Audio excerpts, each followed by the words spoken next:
সুপ্রিয় দর্শক মণ্ডলী, স্বাগত জানাচ্ছি ফ্রন্টলাইনে। আজকের ফ্রন্টলাইনে অপেক্ষাকৃত তরুণ দুজন অতিথি, যাদের একজন বা দুজনকেই সবাই মোটামুটি বাই দিস টাইম সবাই চিনে ফেলছেন। তারপরও পরিচয় করে দিই। সাইদ আবদুল্লাহ, ফ্রিল্যান্সার জার্নালিস্ট, মানবাধিকার কর্মী। এরপর আছেন মনিরা শারমিন, জাতীয় নাগরিক কমিটির যুগ্ম আহ্বায়ক। দুজনকে স্বাগত স্টুডিওতে। ধন্যবাদ। সরাসরি আলোচনায় যাই। 5 মাস পর আমরা কোথায় দাঁড়িয়ে? সাইদ আবদুল্লাহ, আপনাকেই জিজ্ঞেস করি প্রথমে। 5 মাস পরে কোথায় দাঁড়িয়ে, আমার মনে হয় উত্তরটা আমি একটু অন্যভাবে বলি। ওকে, যে জায়গায় থাকার দরকার ছিল সেই জায়গাতে আমরা নাই। আচ্ছা, এই কথাটা বলতে অনেকেই ডানে বামে তাকানোর চেষ্টা করবে, কিন্তু আমি একেবারেই রাগঢাক রাখছি না।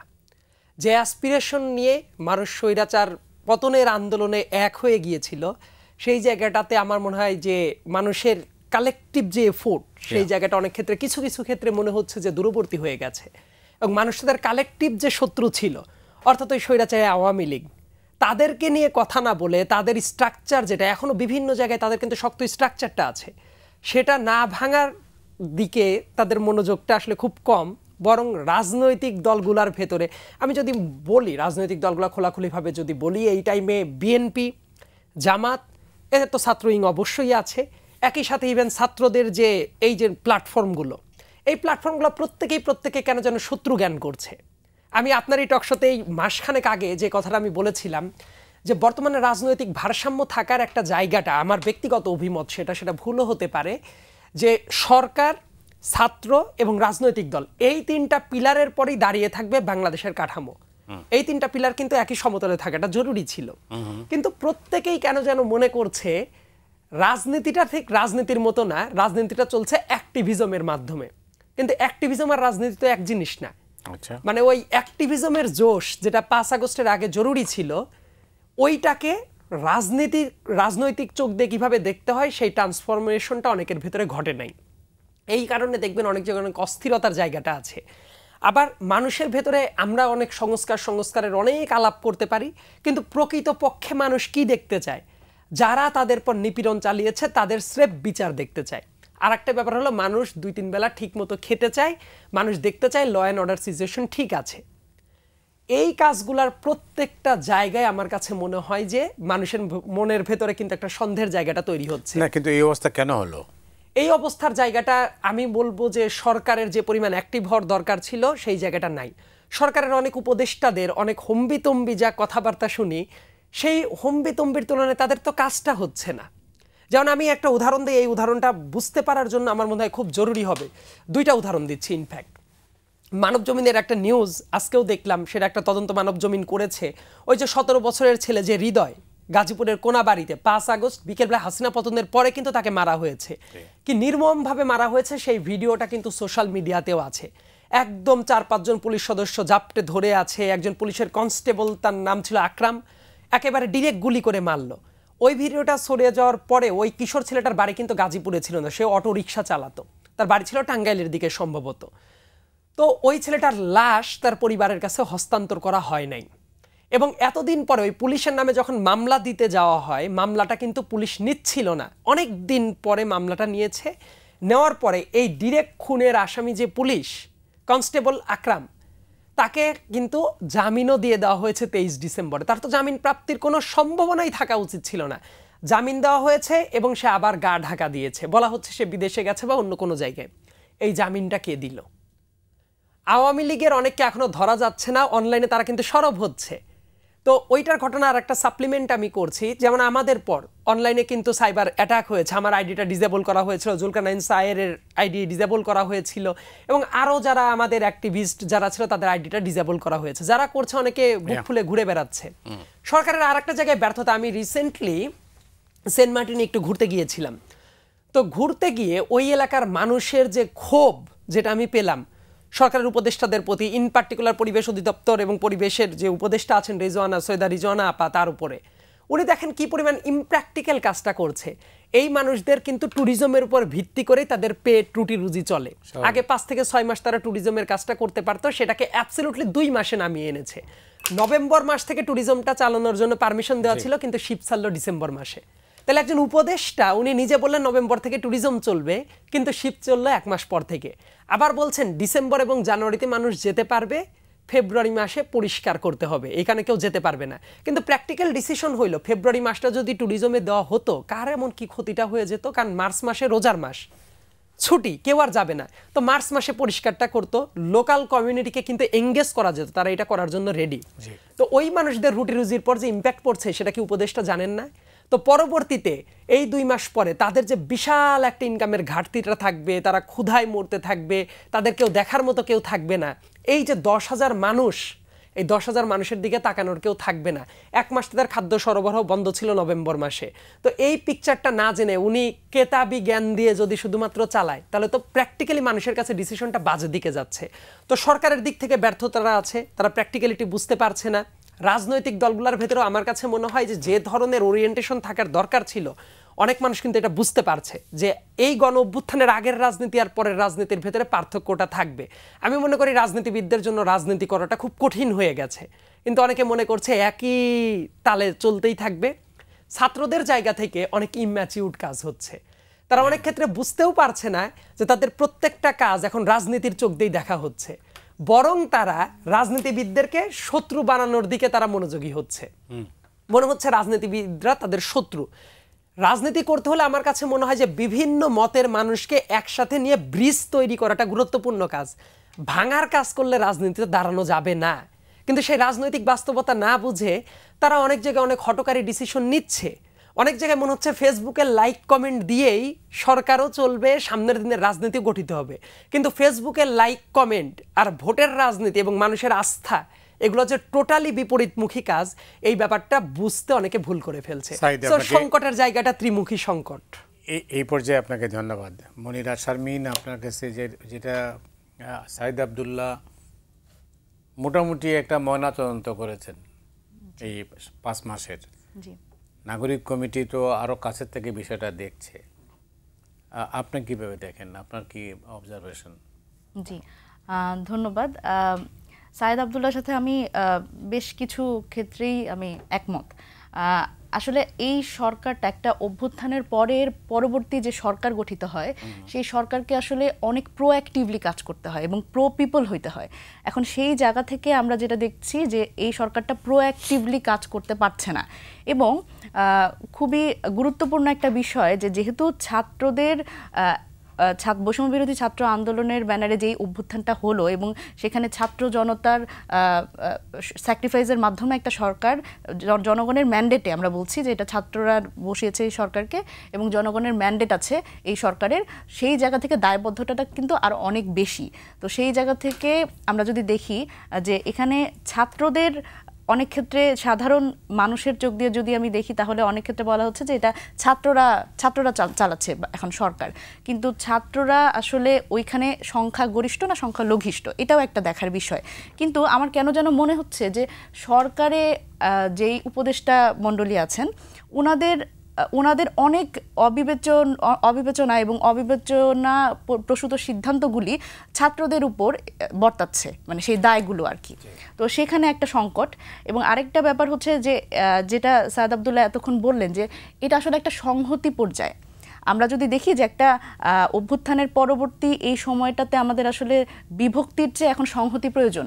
রাজনৈতিক দলেরও সংহতি, দলগুলোর মধ্যেও সংহতি প্রয়োজন যেমন, এবং যে সংস্কারের কথা বলছি সেই সংস্কারটা শুধু একদিক থেকে হলে হবে না। ছাত্ররা একটা অভ্যুত্থানে নেতৃত্ব দিয়েছে, এখানে তাদেরও আসলে একটা নার্চারিংয়ের সময় প্রয়োজন, তাদেরও বুঝতে হবে।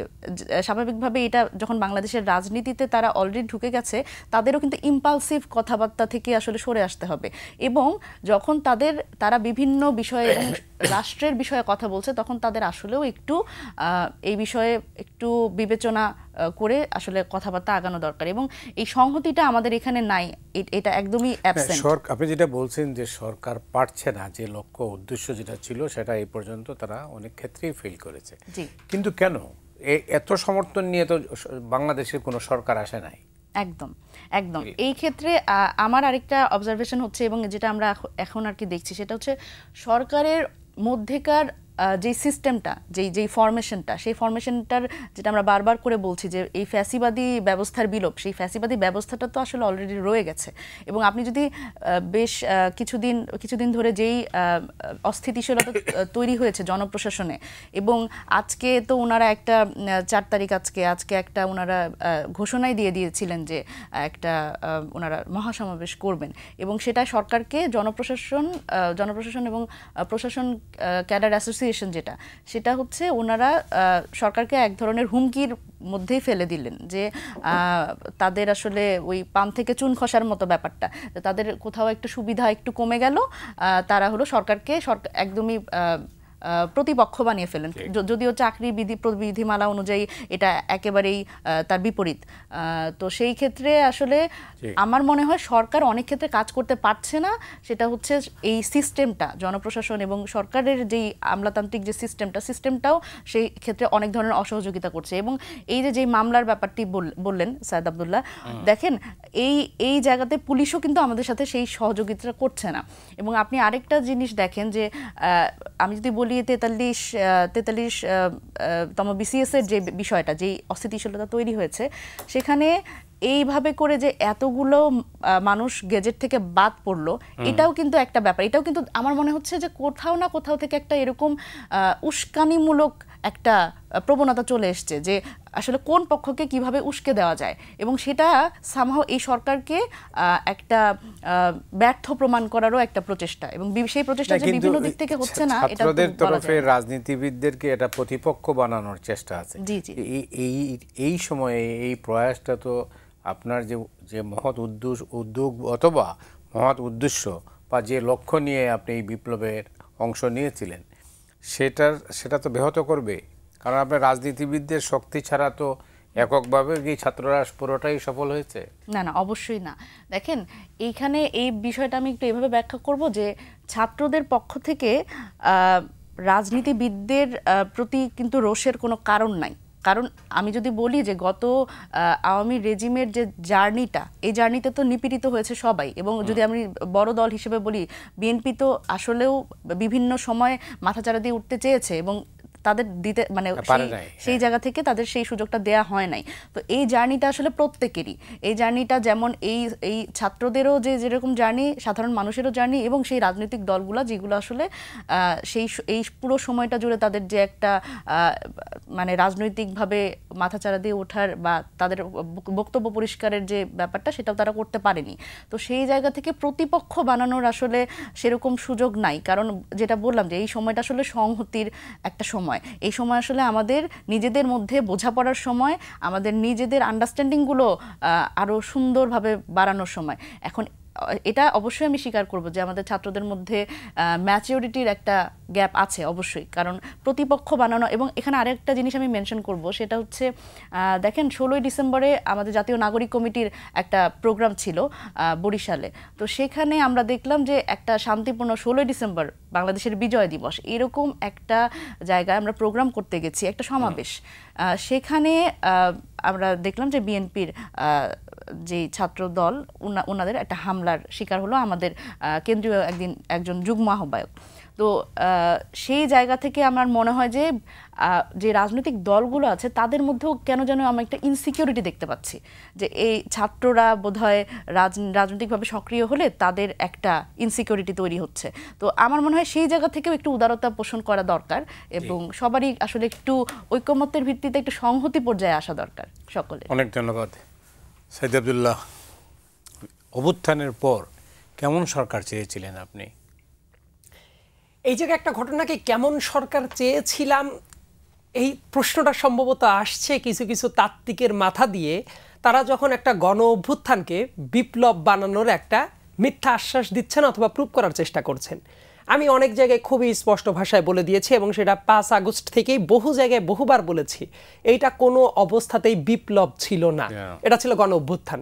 কিন্তু কিছু কিছু তাত্ত্বিক বলেন বা অনেক সিনিয়র লেভেলের মানুষও আছেন যারা বিভিন্ন সময় তাত্ত্বিকভাবেই অনেক কথাবার্তা বলেন, তারা এটাকে ঘুরে ফিরে এই বিপ্লবী সরকার বিভিন্নভাবে তারা এই ব্যাপারটা ডিজাইন করার চেষ্টা করেছেন। এবং এটা করতে গিয়ে যে কাজটা হয়েছে, এসেনশিয়ালি যে জিনিসটা ছিল না, আপনি জোর করে ওইটা বানাতে গিয়ে তারা বারবার করে ভুল তত্ত্বের দিকে আগাচ্ছে এবং সেই খোঁচাখুচির স্বভাবটা তারা রেখেই গেছে। এইটা করতে গিয়ে যে মুহূর্তে আমাদের প্রত্যেকেরই ফরওয়ার্ড লুকিং হওয়ার কথা ছিল, যে কালকে কি হবে, পরশু কি হবে, 5 মাস পরে কি হবে, এইটা বাদ দিয়ে তাদের চিন্তাটাই পড়ে গেছে 5 আগস্টে এইটা হওয়া দরকার ছিল, এইটাই হইতে হতো, এইটা না হওয়ার কারণে এইটা হবে না। এই তাত্ত্বিকেরা কিন্তু এই চক্রের ভেতরে পড়ে গেছে। আমি যেটা মনে করি অ্যাবসলিউটলি, কিন্তু বৈষম্য বিরোধী ছাত্র আন্দোলন, আমার সামনে যে নোটটা আছে, ছাত্র আন্দোলন ও জাতীয় নাগরিক কমিটির যৌথ কর্মসূচি ঘোষণা, অর্থাৎ প্রক্লেমেশন অফ রিভলিউশন এর পক্ষে 6 থেকে 11 জানুয়ারি দেশব্যাপী বিভিন্ন কর্মসূচি পালন করবে। তারা তো বিপ্লব বলছেন এখানে। এই ব্যাপারে তারা বিপ্লব বলতে পারে তাদের জায়গা থেকে, কিন্তু আমারও তো মত প্রকাশের স্বাধীনতা আছে অবশ্যই। এবং এই জন্য আমি মনে করি যে এই ব্যাপারটা, এটা যদি বিপ্লব বলে, এই ব্যাপারটা আমি ব্যক্তিগতভাবে এন্ডোর্স করি না, এটাকে আমি গণ অভ্যুত্থানই বলবো। এবং আরেকটা গুরুত্বপূর্ণ কথা আছে, যেহেতু আপনি টানলেনি এইটা প্রক্লেমেশনের ব্যাপারটা, এই প্রক্লেমেশন হবে কি হবে না, তারিখ দেওয়া হবে, একটা ড্রাফট করা হবে, এবং যে ঘটনাটা ঘটলো, এই ঘটনাটা আমার কাছে মনে হয় ছাত্রদের কালেকটিভ যে বিশ্বাসের জায়গাটা ছিল সবার কাছে, সেই জায়গাটাতে একটু হলেও প্রশ্নবোধক একটা জিনিস বসে গেছে। তার কারণটা হলো আবার আরেকটা ব্যাপার, আমি একটু আগেই আলোচনা করছিলাম একজনের সাথে, যখন কোনো আপনি প্রাতিষ্ঠানিক স্ট্রাকচারে ঢুকে যাবেন, একটা ঘটনা প্রচার চালানোর ক্ষেত্রে ফেসবুকটা তখন যথেষ্ট না, মুখপাত্র থাকবে, অফিসিয়াল একটা ডিসিশন, কনক্রিট একটা ডিসিশন কি হবে সেটা জানাবেন, কিন্তু সেটা আসার আগেই আপনারা ফেসবুকে জানিয়ে দিবেন যে ইটস নাও অর নেভার, হয়েই যাচ্ছে, হওয়ার পরে তো আলটিমেটলি সেটা হলো না। দেখা গেল ছাত্ররা একটা কথা বলছে, 15 দিনের আলটিমেটাম আছে। আবার একটা ঘটনা যেটা বলা হলো, প্রেস সচিব এই প্রধান উপদেষ্টার, উনি কিন্তু রাতের বেলাতেই আর একটা কথা বলে ফেললেন। তার মানে প্রপার কোঅর্ডিনেশন যেটা, এই কোঅর্ডিনেশনটা ছিল। আবার প্রোক্লেমেশনের একটা খুব গুরুত্বপূর্ণ ব্যাপার, আমার কাছে মনে হয় যে এই ব্যাপারটা অনেকেই বোধহয় বুঝতে ভুল করছিল। প্রোক্লেমেশন কোনো দলের হয় না, প্রোক্লেমেশন অল্প কয়েকটা গোষ্ঠীর হয় না। মুক্তিযুদ্ধের যদি প্রোক্লেমেশন যেটা আছে সেটাও যদি দেখা যায়, এটা কিন্তু সামগ্রিক একটা কাঠামোকে রিপ্রেজেন্ট করে, পুরো দেশকে। এবং এই একটা প্রোক্লেমেশনের ড্রাফট করার ক্ষেত্রে কি এটা পলিটিক্যাল দলদের সাথে কনসাল্ট করে নেওয়া হয়েছিল? যদি হতোই তাহলে তো এই ব্যাপারটা তৈরি হতো না। এমনকি প্রোক্লেমেশনের ড্রাফটের ভেতরে আমার কাছে কেন যেন মনে হয়েছে, যখন আমি পড়েছি, আমি আইনের ছাত্র ছিলাম, মুক্তিযুদ্ধের যেটা প্রোক্লেমেশন সেটা আমার পড়াশোনার খুব জায়গা, তো প্রোক্লেমেশনটা দেখার পর আমার কাছে মনে হয়েছে এটা কেন যেন দফা দফা হয়ে গেছে, যে দফা অমুক দফা। এবং প্রোক্লেমেশনের ভেতরে অনেক কিছু নাম কেন্দ্রিক যে ব্যাপার, যেমন খালেদা জিয়ার নাম ঢোকানো হয়েছে, আরও কিছু কিছু নাম ঢোকানো হয়েছে। আমার কাছে মনে হয়েছে এইগুলা রাজনৈতিক দলকে কাছে টানার একটা কৌশল হতে পারতো, কিন্তু একটা প্রোক্লেমেশনের ভেতরে এগুলা থাকতে পারে না। কারণ একটা প্রোক্লেমেশনে কেন একটা ব্যক্তির সাথে কি হয়েছে এটা কেন থাকবে? কিন্তু রাজনৈতিক দলগুলোকেও যদি এঙ্গেজ ফিল করাতে হয়, তাদের কাছে যেতে হবে, তাদের ডিমান্ড কি, ছাত্রদের ডিমান্ড কি। এসেনশিয়ালি রাজনৈতিক দলগুলোও সব ডিমান্ড মেনে নিবে, ব্যাপারটা কিন্তু এইরকমও না, তাদেরও অনেক সংকটের জায়গা আছে, তাদেরও এক একজনের এক এক মতামত থাকবে। প্রোক্লেমেশনটা হতে হলে সারা দেশের একই প্যাটার্নে এসে একই জায়গায় আসতে হবে, সেই জায়গায় যোগ বিয়োগ হবে, সবাই একটা ডিমান্ডে আসবে না। তো এই কাজগুলো করার পরে তারপর তো আপনি ঘোষণা দিবেন, কিন্তু কোনো কিছুই করা হলো না। আপনি একটা ড্রাফট করলেন, ড্রাফটটা নিয়ে প্রেজেন্ট করবেন, সবাই মেনে নিবে, এটা তো হইতে পারে না। আবার এই ঘোষণাটা হওয়ার পরে দেখেন কোন টাইমে, রাত 12টার সময় শোনা গেল হচ্ছে না, কিছুক্ষণ পরে আবার হচ্ছে, আবার কিছুক্ষণ পরে ঘোষণা দিচ্ছে না, প্রোক্লেমেশন হবে, আর একটা প্রোগ্রাম হচ্ছে। এত তো ঘষা মাজার দরকার ছিল না।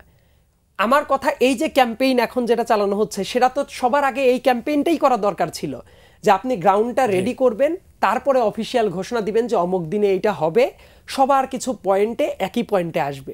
এবং আমার কাছে মনে হয় যে একটা ব্যাপারে আমার বাংলাদেশের সবাই একমত, যে শেখ হাসিনা, শেখ পরিবার এবং ফ্যাসিস্ট আওয়ামী লীগ যাতে কোনোভাবেই পুনর্বাসিত না হতে পারে। এই পয়েন্টটার পর ভিত্তি করে সামনের বাংলাদেশ কোন দিকে যাবে, ইকোনমিক কাঠামো কোন দিকে যাবে, আমাদের পলিটিক্যাল হিসাব কোন দিকে যাবে, গভর্নমেন্টের ফর্ম কি হবে, এই কয়েকটা বেসিক ব্যাপারে যদি ঐক্যমত হয়, সেটা নিয়েও কিন্তু আমরা সামনের দিকে আগাতে পারতাম। কিন্তু এই জায়গায় যেটা হয়ে গেছে, রাজনীতিটাকে অনেকেই আছে এটাকে টেস্ট ম্যাচ মনে না করে এটা টি-20 ম্যাচের মতো মনে করছে। এই কথা আমি আরও কয়েক জায়গায় বলেছি। এইটা করতে গিয়ে প্রত্যেকের ব্যক্তিগতভাবে হিরো হওয়ার দরকার আছে কিনা, এই কাজটা প্রুভ করতে গিয়ে যেটা হচ্ছে, কালেকটিভ যে এফোর্ট, রাজনীতিটা কিন্তু এক ব্যক্তির আওতায় রাজনীতিটা চলে না। এই কালেকটিভ প্ল্যাটফর্মটা তৈরিটা বাধাগ্রস্ত হচ্ছে। এবং এটা বাধাগ্রস্ত হয়েছে কোথায়? 1971 সালের উদাহরণটা যদি আমি টানি, মুক্তিযুদ্ধটা ছিল দেশের সবার। হওয়ার পরে আওয়ামী লীগ যেটা করলো, মুক্তিযুদ্ধের চেতনাটাকে তাদের বোতলে বন্দি করার চেষ্টা করলো, এবং করতে গিয়েই পরে জাসদের নেতাকর্মীদের পর কি নিপীড়ন চালানো হয়েছে, দেশটাকে আনস্টেবল করা হয়েছে পরবর্তীতে, এবং আলটিমেটলি মুক্তিযুদ্ধের চেতনা শব্দটা যেভাবে থাকার দরকার ছিল ওইভাবে না হয়ে এটা আওয়ামী লীগের ব্যবসার জিনিসে পরিণত হলো। এই আন্দোলনের পরেও কিন্তু এই ধরনের একটা ঝুঁকি দেখা যাচ্ছে। ক্রেডিটটা কি? চার সাইডে সরিয়ে দেওয়ার ব্যাপার, যে আপনি যত মানুষকে এটাকে এঙ্গেজ করবেন তত আপনার হাত শক্তিশালী হবে, কিন্তু এটা হচ্ছে না। এই কাজগুলো না হওয়ার পেছনে এই যে ঘটনাগুলো এখন বলছেন, এই ঘটনাগুলো তো অনেক আগে হওয়ার কথা ছিল। সেটা না করে এই ট্রায়াল অ্যান্ড এররের ভেতর দিয়ে যাওয়াটা দোষের কিছু না, কিন্তু আপনি কনক্রিট একটা ডিসিশন দিয়ে দিবেন ইটস নাও আর নেভার, তারপর আপনি প্রোগ্রামটা ঘোরাতে থাকবেন, এরকম হলে আস্থার জায়গাটা চির ধরবে। অনেক ধন্যবাদ আপনাকে। মনিরা, আপনার সামনে কিন্তু এন্তার প্রশ্ন, আপনি কিভাবে দেখেন সাইদ আব্দুল্লাহ যা বলছেন? আমি অবশ্য যোগ করছি না। আচ্ছা, আমি একটু বলি। সেটা হচ্ছে, দেখেন, আমি যেটা বললাম যে আসলে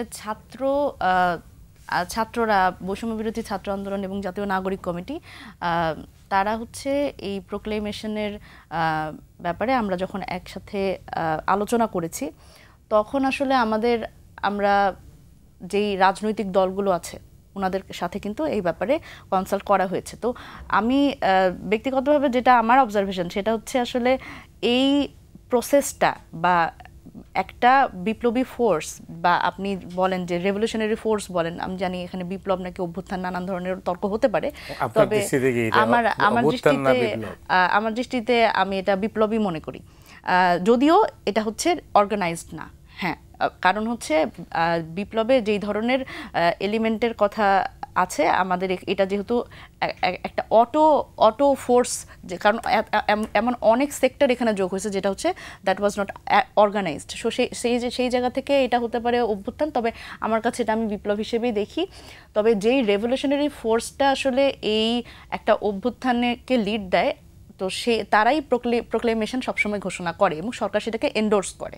তো সেই জায়গা থেকে বৈষম্য বিরোধী ছাত্র আন্দোলন এটাকে সবার সামনে আনবে, কিন্তু এই আনার প্রচেষ্টাটা বা এই অভ্যুত্থানকে বিতর্কিত করা এবং এইটা ইতিহাস থেকে মুছে ফেলা, আপনি দেখেন এটার প্রচেষ্টা কিন্তু অলরেডি শুরু হয়ে গেছে। এবং আপনি যদি ঢাকা শহরের দেয়ালগুলোই খেয়াল করেন, খুনি হাসিনা কথাটা নাই, হাসিনা পালাইছে কথাটা নাই, কথাটা আমরা বলতেও ভয় পাচ্ছি মনে হয় অনেক ক্ষেত্রে একটু কাটছাট করে এদিক ওদিক করে কথাটা বলতে হচ্ছে। তারপরে যেই আমাদের টিএসসিতে যেই হাসিনার মানে যেই একটা ছবি ছিল, সেখানে যে ঘৃণাস্তম্ভ সবাই ওখানে করেছিল, সেটাও মুছে দেওয়ার একটা পরিকল্পনা। আমি জানি না এটা আসলে কিভাবে, ঢাকা বিশ্ববিদ্যালয়ের এটা প্রশাসন এটার জন্য অবশ্যই লায়াবল। এবং এই যে প্রচেষ্টাগুলো বারবার করে করা হচ্ছে, এবং এই অভ্যুত্থানটা বা এই বিপ্লবটা আসলে কোনো না কোনোভাবে কারো পকেটস্থ করার একটা পরিকল্পনা। এবং দেখেন, রাজনৈতিক দলগুলোর কথা যখন আমি শুনি আমি খুব অবাক হই। ছাত্রদের মধ্যে থেকে কিন্তু এই ধরনের প্রবণতা আমি কখনো দেখিনি, যে এটা শুধু বলছে যে শুধু ছাত্রদের অভ্যুত্থান। ছাত্ররা কিন্তু এই জায়গা থেকে যথেষ্ট উদার, কারণ সবসময় বলা হচ্ছে যে ছাত্র জনতার অভ্যুত্থান, এবং এখানে সকলের অবদান স্বীকার করার একটা প্রচেষ্টা আছে। একাধিক কি বলবো, মানে ছাত্রনেতা তাদের বক্তব্যে এই কথাগুলো ইঙ্গিত করেছেন যে রাজনীতিবিদদের কোনো ভূমিকা ছিল না। এটা আসলে এইভাবে বলাটা কি ঠিক হয়েছে?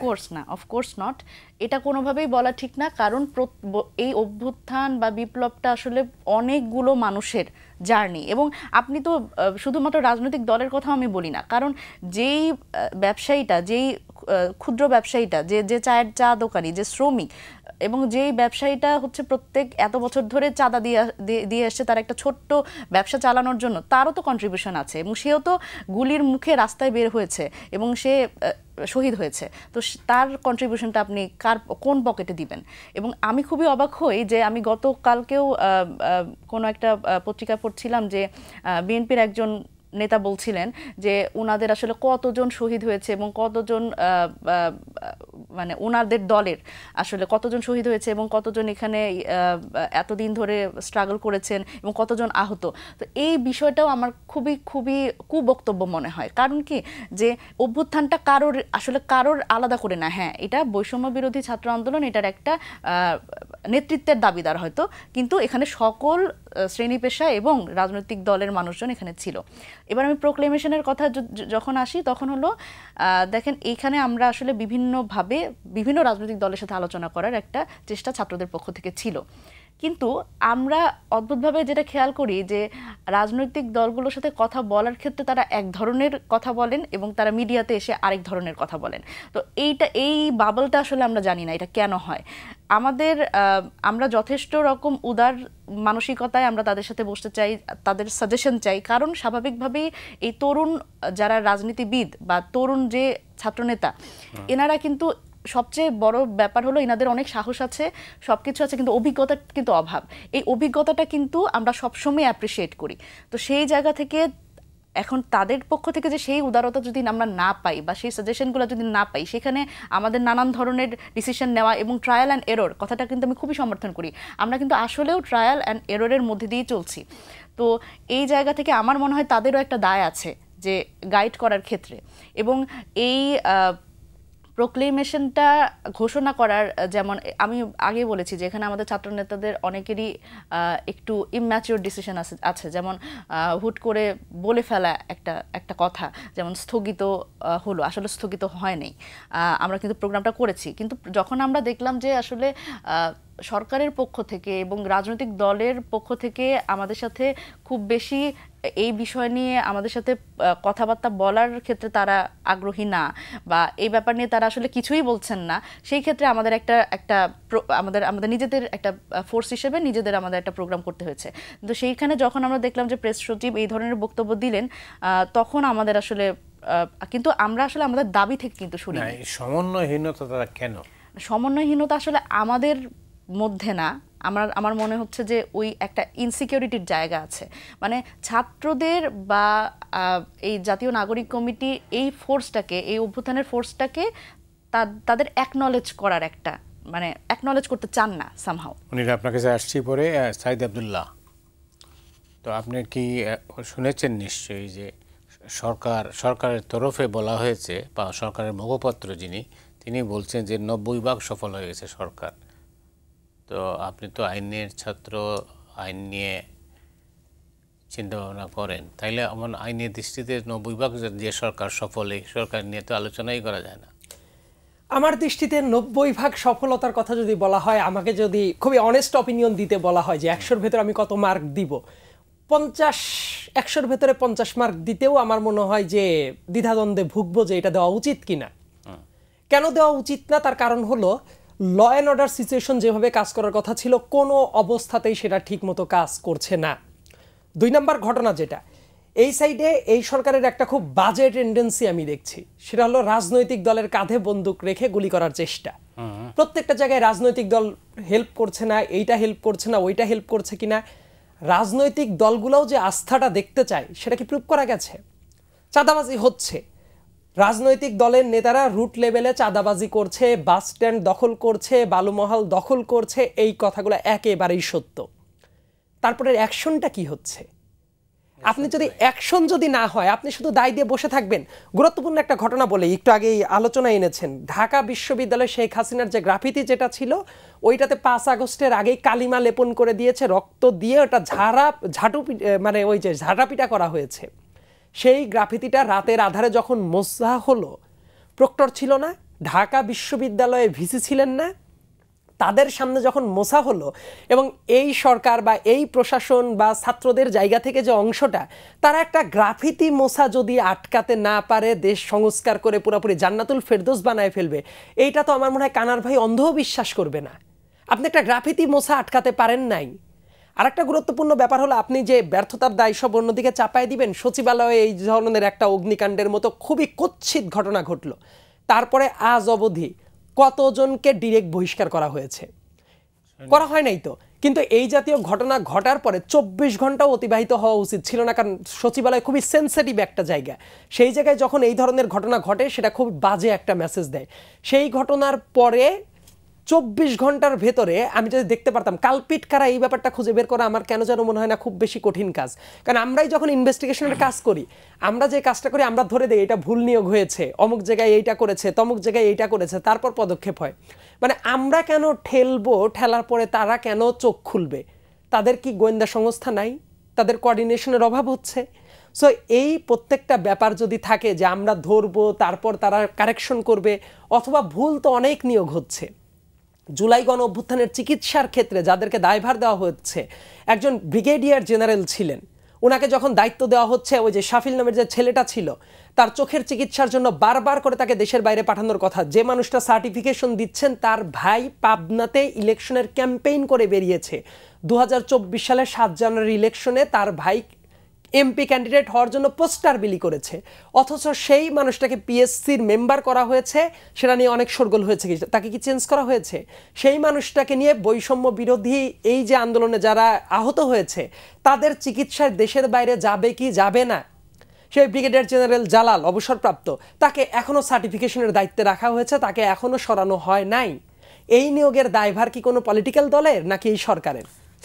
প্রত্যেকটা জায়গায় আমি যেটা বলার চেষ্টা করছি, মেসেজটা হলো এই সরকারের এমন অনেক কাজ, ঢিমেতে তালা কাজ চলছে, এমনকি সরকারের কলেবর তো বাড়ানো দরকার ছিল, অনেক ওভার বার্ডেন দেখা যাচ্ছে। এই সরকারকে 100-র ভেতরে আমি 50-ও দিতে রাজি না, যেভাবে চলছে। বরং দিন যত যাবে আমার মনে হয় যে মার্কিংটা 50 থেকেও ধীরে ধীরে কমে আসার সম্ভাবনাও একটা আছে।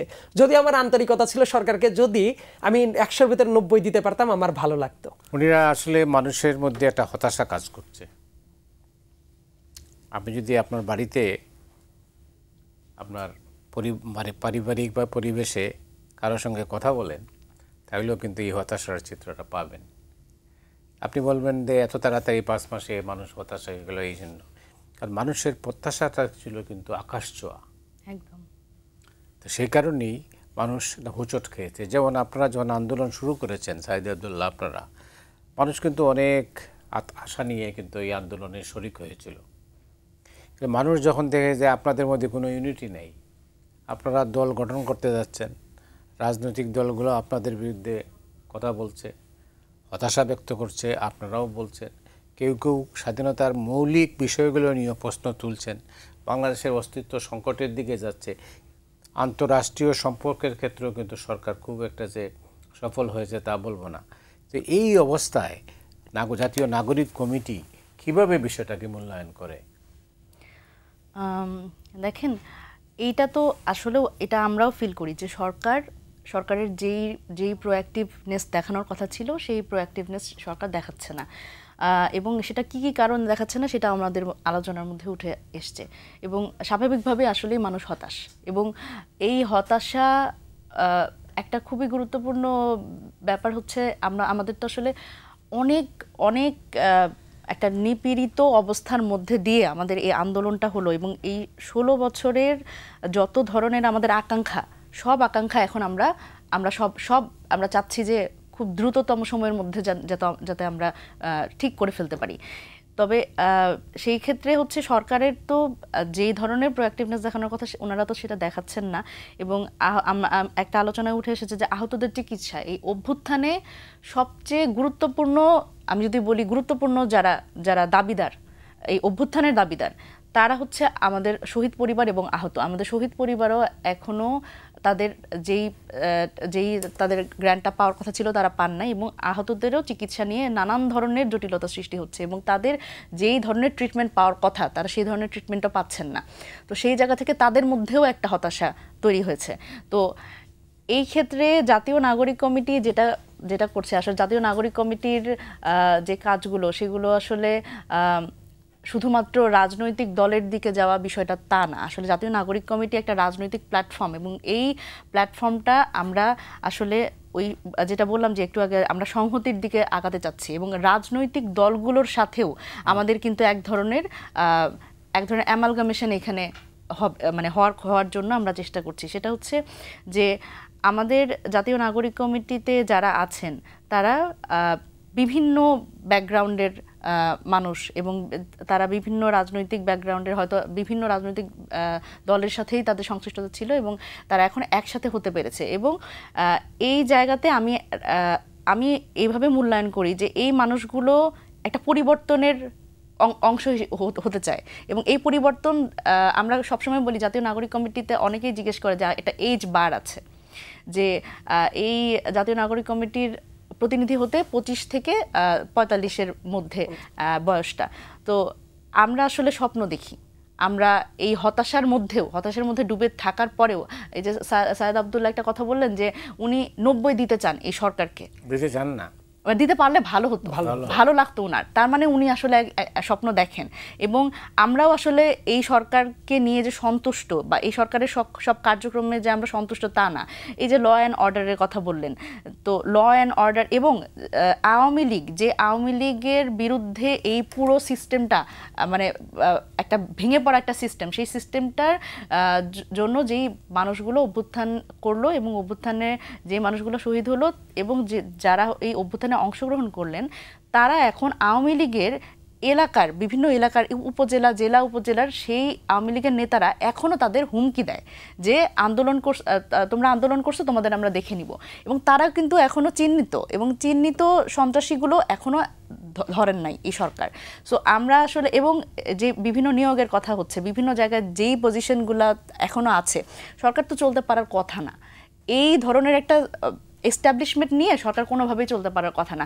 এখন আমরা যদি এক পা আগাতে চাই, এবং এই মানুষগুলো স্বাভাবিকভাবেই আমাদের 10 পা পেছনে একটা ফেলে দেওয়ার একটা প্রবণতা তাদের আছে, তো সরকারের তো এই জায়গাগুলো চিহ্নিত করা খুব বেশি কঠিন কিছু না।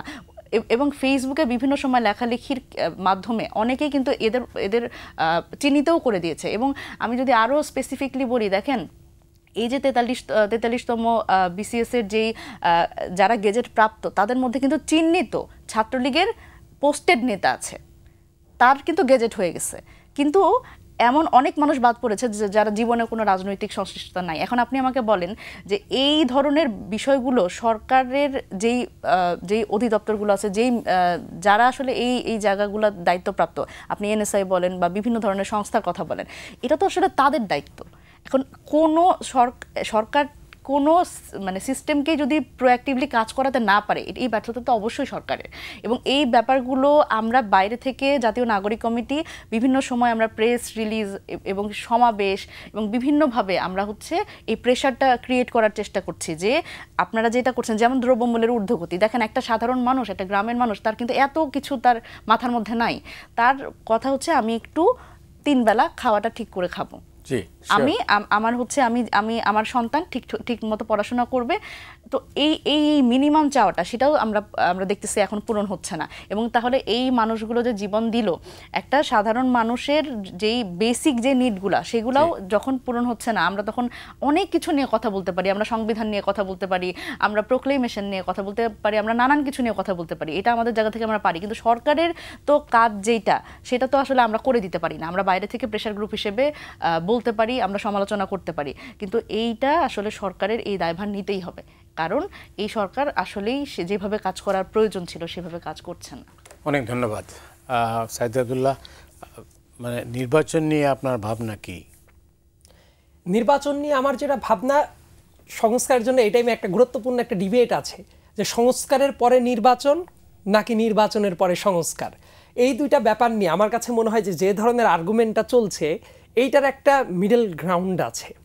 মিডল গ্রাউন্ড হলো একটা ইলেকশন করার জন্য আপনি ন্যূনতম সংস্কার করা ছাড়া একটা ইলেকশন করাও পসিবল না। কারণ একটা ইলেকশন করার জন্য যে ধরনের সিস্টেমটা দরকার, ইলেকশন কমিশন দরকার। ইভেন এইটা ইলেকশন কমিশনের ভেতর কিন্তু একদম বিস্তর কাজ করার জায়গা আছে, ভোটার তালিকা হালনাগাদ থেকে শুরু করে নানা কাজ। আবার আর একটা ব্যাপার হলো, আপনি পুলিশ বা সেনাবাহিনীও যদি রাস্তায় থাকে, এদের কিন্তু একটা বিশাল বড় ভূমিকাটা থাকে। সেই জায়গাগুলো ঠিক করতেও বর্তমান পুলিশের পর যে মানুষের আস্থা, সেই আস্থা দিকে একটা ফেয়ার ইলেকশন হওয়া পসিবল। আমি যখন আমরা কথা বলছি এই জানুয়ারি মাসেই তো আর একটা ডামি ইলেকশন হয়েছে। সেই ইলেকশনে আইন শৃঙ্খলা বাহিনী যেভাবে কাজ করছে, যারা চিহ্নিত অপরাধী ছিল তারা এখন সেম স্ট্রাকচারে বসে আছে, তাদেরকে সরানো যায় নাই। সো এইটার সংস্কারটা যেমন জরুরি, আবার ইলেকশনটাও অনেক আমার কাছে কেন যেন মনে হয় কিছু খুব চমৎপ্রদ কিছু কথা আছে, খুবই চমৎকারভাবে উপস্থাপন করা হয় যে রাজনৈতিক দলগুলা কেন ইলেকশন করে।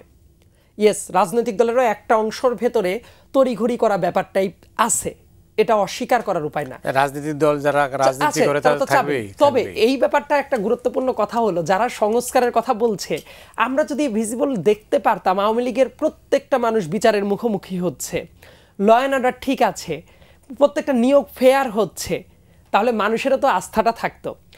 সিম্পল একটা কথা বলি, আমার বাড়ি হলো পাবনাতে। পাবনার যে মানুষটা, তার কিন্তু একটা পলিটিক্যাল অ্যাম্বিশন কিন্তু তাদেরও আছে। তাদের একটা ঝামেলা হলে তাদের লোকাল যারা কাউন্সিলর ছিল, মেম্বার ছিল, চেয়ারম্যান ছিল, এমপি ছিল, তাদের কাছে যেতে পারতো। টি স্টলে বসেও কিন্তু তারা রাজনৈতিক কথাবার্তা বলে। তো এই সরকার তো একটা ঢাকা ক্লাবের মতো সরকার, তারা গিয়ে জানে না যে পাবনার ইন পার্টিকুলার ওই জায়গাতে কি ধরনের সংকটটা চলছে। তো ওই সংকটটা অ্যাড্রেস করার মানুষটা কই, এটা কিন্তু মিসিং। সো তারা কিন্তু ফিল করছে যেটা, যে সরকারটা ঢাকা বসে কথা বলছে, এইটা তাদের সরকার না। আবার অনেক সংকট আছে, রাজনৈতিক দল ছাড়া এটা সমাধান করাটাও অসম্ভব রকমের একটা কাজ, কারণ রাজনৈতিক দলের পেছনে কিন্তু তাদের কর্মীরা থাকে। এই মুহূর্তে এসে দেখবেন আওয়ামী লীগের অনেকে দেশে বসে থেকে হুমকি দামকি দিচ্ছে না, তারপরেও তাদের বিরুদ্ধে তো কোনো অ্যাকশন নেওয়া হচ্ছে না। এখন এই কাজটা যখন একটা রুট লেভেলের মানুষ দেখবে, তাকে এসে হুমকি দিয়ে যাচ্ছে, এই ধরনের কাজ আমার কাছেই অনেক মানুষ অভিযোগ করে যে অমুক আওয়ামী লীগের নেতা ছিল, তারা এসে হুমকি দিচ্ছে, ভাই এটা কি করা যায়?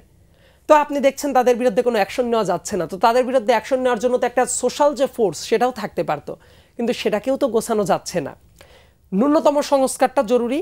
রাজনীতি, আমি কিছুদিন আগেই যে অভিযোগটা করতাম যে সরকারের যেটা উচিত, রাজনৈতিক দলদের নিয়ে বলা উচিত যে এত তারিখ থেকে এত তারিখের ভেতরে একটা ইলেকশন হতে পারে, তার জন্য এই সংস্কার আমরা করব, আপনারাও সহযোগিতা করেন, আমরাও আপনাদেরকে সহযোগিতা করি। ডক্টর মোহাম্মদ ইউনূস কিছুদিন আগে কিন্তু একটা আইডিয়া দিয়ে দিয়েছেন যে 2025-এর ডিসেম্বরের ভেতরে, এবং টাইমটা যদি বাড়ে আরও 6 মাস বাড়তে পারে, তবে এই টাইমের ভেতরে সরকারের আরও কয়েকটা জায়গায় ক্লিয়ার করার দরকার আছে।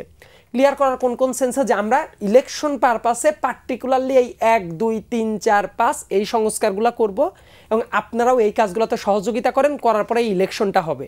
ইলেকশনটা করার ক্ষেত্রে আপনি যদি মুখে শুধু বলেন সংস্কার হবে, এবং বলার ক্ষেত্রেও একটা নেগেটিভ প্রবণতা আমি দেখেছি। বলার ক্ষেত্রেও ডক্টর মোহাম্মদ ইউনূস আমার খুব পছন্দের ব্যক্তি, খুবই রেসপেক্ট করি তাকে আমি, কিন্তু বলার ক্ষেত্রে উনি কেমন যেন রাজনৈতিক দলগুলোকে একটু ঠেস দিয়ে বললেন যে রাজনৈতিক দলগুলো যদি না চায় সংস্কার বড়ভাবে হোক, তাইলে আমি 25শে ডিসেম্বরের ভেতরে ইলেকশন দিব, আর যদি সংস্কার করে ইলেকশন হয় তাহলে 6 মাস পরে হবে। কিন্তু এই সময়ের ভেতরে রাজনৈতিক প্রেক্ষাপট কিভাবে রোটেট করবে, সেটা কিন্তু ডিরেকশন এখন পর্যন্ত আসে নাই। 2024-এর ডিসেম্বরের ভেতরে সব সংস্কার কমিশনের রিপোর্ট জমা হয়ে যাওয়ার কথা ছিল। আজকে যখন আমরা কথা বলছি তৎক্ষণাৎ কিন্তু সবগুলা রিপোর্ট কমিশন জমা হয় নাই, এক্সটেন্ড করতে হয়েছে। আবার অনেক কমিশনের যা রিপোর্ট, বিভিন্ন কমিশনের যা আমরা মোটামুটি কথাবার্তা শুনছি, তাতে তারাও কিন্তু একটু দ্বিধাদ্বন্দ্বে ভুগছে যে এইটা করব, এইটা এসে হবে কি না, বা এটার জন্য যথেষ্ট সাপোর্ট পাওয়া যাবে কি না। কাজেই ডক্টর মোহাম্মদ ইউনূসের সরকারের খুব গুরুত্বপূর্ণ একটা কাজ হওয়া দরকার ছিল, রাজনৈতিক দলগুলোর সাথে শুধু লোক দেখানো মিটিং না, তাদেরকেও এটা ফিল করানো যে তাদের সাথে আছে। ইলেকশনটা জরুরি আরও অনেক কারণে, তবে একটা আরবান সোসাইটির ভেতরে যারা টিনেজার আছেন অথবা যারা জেনজি আছেন, এদের কাছে একটা ব্যাপার, খুবই ইলেকশন শব্দটাকেই নেগেটিভ শব্দ বানিয়ে দেওয়ার একটা প্রবণতা দেখা যাচ্ছে, যে ইলেকশন মানেই বোধহয় খুবই খারাপ জিনিস। কিন্তু ইলেকশনও যে দরকার, ইলেকশন না হলেও যে অনেক সংস্কার করাটা সম্ভবই না, এই ব্যাপারটাও কিন্তু বুঝতে হবে। আবার ইলেকশনের আগে সরকার যদি কিছু কাজ করতো, যে দলগুলোর ভেতরেও ডেমোক্রেসিটা আছে কিনা এইটা এস্টাবলিশ করাটা কিন্তু খুব বেশি মাত্রায় জরুরি। দলগুলোর ভেতরেই যদি ডেমোক্রেসি না থাকে, যেমন দলের সভাপতি কে হবে, দলের সাধারণ সম্পাদক হবে, এইটা ফিক্সড হয়ে থাকতো। এমনকি দলের বিভিন্ন গুরুত্বপূর্ণ পদে যারা থাকবে এটাও ফিক্সড। এইটাও তো এই দলের ভেতরে যদি ডেমোক্রেসি এস্টাবলিশ করারও একটা প্রক্রিয়া এই রেকমেন্ডেশনগুলোতে থাকা উচিত। সো আমার কাছে মনে হয় ইলেকশনটা অবশ্যই খুবই জরুরি, তবে এত জরুরি না যে অ্যাজ ইট ইজ যে অবস্থায় আছে এই অবস্থাতে ইলেকশনটা হয়ে যাওয়াটা জরুরি। আবার সংস্কারও করে ন্যূনতম কি কি সংস্কার করাটা জরুরি, এইটা করে সরকারেরও যে ইলেকশনের প্রতি আগ্রহটা আছে সেটাও প্রুভ করাটা জরুরি। মানে কেউ কেউ বলছেন, মানে নাগরিক কমিটির কেউ কেউ হয়তো বলছেন যে নির্বাচন কি না, মানে শেখ হাসিনার বা আওয়ামী লীগের বিচার না হওয়া পর্যন্ত নির্বাচন হবে না। এই কথাটাকে আমার খুব একটা যৌক্তিক কথা বলে মনে হয় নাই, কারণ ওই সরকার যদি বিচারই করার মতো থাকতো, 5 মাস পার হয়ে গেছে, এখনো যারা হুমকি ধামকি দিচ্ছেন, তো এই হুমকি ধামকি দেওয়ারই বিচার করা যাচ্ছে না, তাহলে তো একটা বিচার প্রক্রিয়া শেষ হতে তো অনেক লম্বা সময়ের দরকার হয়। অনেক বিচার আছে না যে বিচারটা শুরু হবে 10 বছর ধরে চলতে থাকবে। আপনি এই যে পুলিশের যে কথা বললাম, গাজীপুরের কোনাবাড়িতে যে নির্মমতা দেখানো হলো, তার জামিন হয়ে গেছে, সে লোপাট হয়ে গেছে, তার লাশটা হস্তান্তর করা হয় নাই। তাইলে তারা সব বিচার করে ফেলবে, এটা তো বিশ্বাসযোগ্য কোনো আমি প্রমাণ দেখতে পারছি না। আর আওয়ামী লীগের অনেক নেতা তো এই 5 আগস্টের পরে না, শুধু নভেম্বর মাসেও দেশ ছেড়ে চলে গেছে, তাদেরকে আটকানো যায় না। আপনার কাছে আসবো শেষে। মনিরা, এখন জাতীয় নাগরিক কমিটির বিষয় কি সিদ্ধান্তটা কি? আপনারা নির্বাচনের প্রশ্নে কি আপনাদের নতুন কোনো মূল্যায়ন আছে, না নতুন কোনো বক্তব্য আপনারা হাজির করেছেন? আমাদের আসলে আমরা যেটা আগে থেকেই বলছি যে আগে বিচার, এবং এই বিচারের আগে আমরা নির্বাচন চাই না। তো এটা আসলে একটু ব্যাখ্যা করার প্রয়োজন আছে।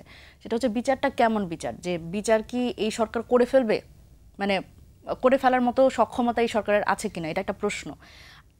আসলে বাংলাদেশের মানুষের এই বিচারহীনতার যে একটা সংস্কৃতির মধ্যে এত বছর ছিল, মানুষের কিন্তু কোনো একটা আপনি বড় দল হিসেবে আমি যদি বিএনপি বলি অথবা আওয়ামী লীগই, মানে যে দল ছিল পতিত দল আওয়ামী লীগ, সেই দলের কথাও যদি বলি, সেটা হচ্ছে এই মানে দলগুলোর প্রতি একটা আস্থাহীনতা আছে, যে এই দলগুলো যখন ক্ষমতায় ছিল বিভিন্নভাবে বিভিন্ন বিচার প্রক্রিয়া বাধাগ্রস্ত হয়েছে, এবং জনগণের এরকম একটা ধারণা তৈরি হয়েছে যে এই ইলেকশনের মাধ্যমে যেই রাজনৈতিক দলগুলো আসে তারা শুধু নিজের রাজনীতিটাই করে এবং নিজের রাজনীতিটাই করবে। আসলে কোন বিচার হলো কি হলো না, এই বিষয়টা তারা আসলে খুব বেশি তাদের কনসার্নে থাকে না। ঠিক সেই কারণেই এই সরকার যেহেতু জনগণের ম্যান্ডেটের সরকার, জনগণ মনে করে নিজের একটা স্টেক আছে এই সরকারের কাছে, সেই জায়গা থেকে তারা বিচারের বিষয়টা আমরাও বারবার করে বলছি যে বিচার যেন এই সরকার একটা দৃশ্যমান জায়গায় নিয়ে যায়, যে ঠিক আছে অন্তত শুরু হয়েছে, বা একটা দৃশ্যমান জায়গায় যখন আমরা বিচারটা দেখব যে না আওয়ামী লীগের বিচার শুরু হয়েছে বা একটা জায়গায় আছে, তারপরে নির্বাচনের বিষয়টা আমরা বলছি। এমন না যে এই সরকারই আসলে বিচার করে ফেলবে এবং সেটা এত দীর্ঘমেয়াদী প্রক্রিয়া হবে এবং নির্বাচনটা একটা পিছিয়ে দেওয়ার প্রক্রিয়া, বা এই সুযোগটা কেউ নিক, আমরা এটাও চাচ্ছি না। কিন্তু মেসেজটা তো ক্লিয়ার, মানে অন্য মেসেজ গেছে যে নির্বাচন হবে তখনই যখন বিচারটা সম্পন্ন হবে। না না, আমাদের এটা তো আমরা শুনেছি তো। আচ্ছা, না, আমাদের পক্ষ থেকে আসলে ব্যাখ্যাটা এটাই যে অন্তত দৃশ্যমান একটা অগ্রগতি তো হইতে হবে, কারণ এটা তো এখনো কোনো প্রসেসের মধ্যেই নাই। আমি তো যেটা বললাম যে একটা আওয়ামী লীগের পাতি নেতা, একটা কর্মী, নেতাও না, আমি যদি বলি যে একটা কোনো উপজেলার কর্মী, সে পর্যন্ত যারা অভ্যুত্থানের যেই আন্দোলনকারী তাদের পর্যন্ত এখনো হুমকি দিচ্ছে, এবং সেটাকেও পুলিশ প্রশাসন সেটাকে আমলে নিচ্ছে না, এবং সরকারেরও কোনো মানে এই বিষয়ে কোনো কনসার্ন আমরা দেখতে পাচ্ছি না দৃশ্যত। তো সেই জায়গা থেকে আপনি এই জায়গায় কোনো কাজ করা হয় নাই, সেখানে আওয়ামী লীগের এবং শেখ হাসিনাকে দেশে এনে বিচার প্রক্রিয়া শুরু করা, এটা তো একটা খুবই একটা এখন আমাদের সহজ ব্যাপার না এই মুহূর্তে। তো সেই জায়গায় আমরা যদি ওই জায়গাটা না পাই, তার এই যেই বিচারহীনতা সংস্কৃতি এত বছর আমরা দেখেছি, স্বাভাবিকভাবে জনগণের মধ্যে এরকম একটা ব্যাপার যে এই যদি এখনই নির্বাচন দিয়ে দেওয়া হয়, আসলে এই বিচারটা সম্পন্ন হবে না, বা এই বিচারটা আসলে হবে না। এবং আরেকটা গুরুত্বপূর্ণ ব্যাপার আমরা বিভিন্ন জায়গায় দেখছি যে রাজনৈতিক দলগুলোর একটা কম্প্রোমাইজড হয়ে যাওয়ার একটা ব্যাপার, যে আমরা বিভিন্ন জায়গায় দেখছি যে আওয়ামী লীগ, এবং এই ধরনের বিষয় কিন্তু আমাদের কাছ পর্যন্ত আসছে, যে একটা আওয়ামী লীগ পুনর্বাসন বিভিন্নভাবে আমাদের রাজনৈতিক দলগুলোর মধ্যে করার একটা প্রক্রিয়া, আমরা একটু তৃণমূল পর্যায়ে যদি যাই, তো সেইখানেও একটা জনগণের মধ্যে ব্যাপার যে তার মানে তো ওরা একই, তাহলে ওরা আসলে যে আসলে অন্য কোনো রাজনৈতিক দল আসলে যে আসলে বিচারটা হবে, এই আস্থাটা তারা কোথায় পাবে? অনেক ধন্যবাদ। আমাদের শেষ করব, 1 মিনিট আছে হাতে। শেষ করবো এক মিনিটের ভেতরে। আসলে যে ব্যাপারটা আমি বলতে চাই, এই মুহূর্তে আমাদের ঐক্যটার খুব বেশি মাত্রায় দরকারটা ছিল। আমাদের কি টাইপের ঐক্যটা যেটা সব পয়েন্টে একমত হবে এটাও না, ঐক্যটা হলো আওয়ামী লীগ যাতে পুনর্বাসিত না হয়, মৌলিক কিছু বিষয় একটা ব্যাপারে ঐক্যমত হওয়ার দরকার ছিল। এবং কিছু কিছু জায়গায় আছে আমার মনে হয় ডিস্ট্রাকশন হচ্ছে, সংবিধান পুনর্লিখিত হবে নাকি বাতিল হয়ে যাবে, এটা বিপ্লব ছিল নাকি গণ অভ্যুত্থান ছিল, তারপর আমরা একদম ছিঁড়ে ফেরে সব বদলায় ফেলবো। আমার কাছে মনে হয় কি, ওই যে একটা মুভি ছিল না যে মিনিস্টার ফাটাকেস্টো টাইপ, এই মুহূর্তে ফাটাকেস্টো টাইপ কাজ করার সময় না। এই মুহূর্তে সরকার মানে প্রো বাংলাদেশি মানুষের এলাইটা হওয়া খুব বেশি মাত্রায় জরুরি। প্রত্যেকের যাতে শত্রু না হয়ে যায়, সরকার, ছাত্র, পলিটিক্যাল দল শত্রু না হয়ে কোন বিষয়গুলোতে ঐক্যমত হতে পারে, সেই ব্যাপারটা নিয়ে কিভাবে এগিয়ে যাওয়া যায়, সেই রাস্তাটা খোঁজাটা আমাদের খুব বেশি মাত্রায় জরুরি। পরস্পরকে সহযোগিতা কিভাবে করা যায়, সেই জায়গার দিকে আমাদের মনোযোগী হওয়াটা দরকার। সাইদ আব্দুল্লাহ, আপনাকে অনেক ধন্যবাদ। ধন্যবাদ মনিরা শারমিন, আপনাকেও। হাতে সময় নেই। দর্শক মণ্ডলী, আমরা আজ এখানেই শেষ করছি, আগামীতে আবার দেখা হবে।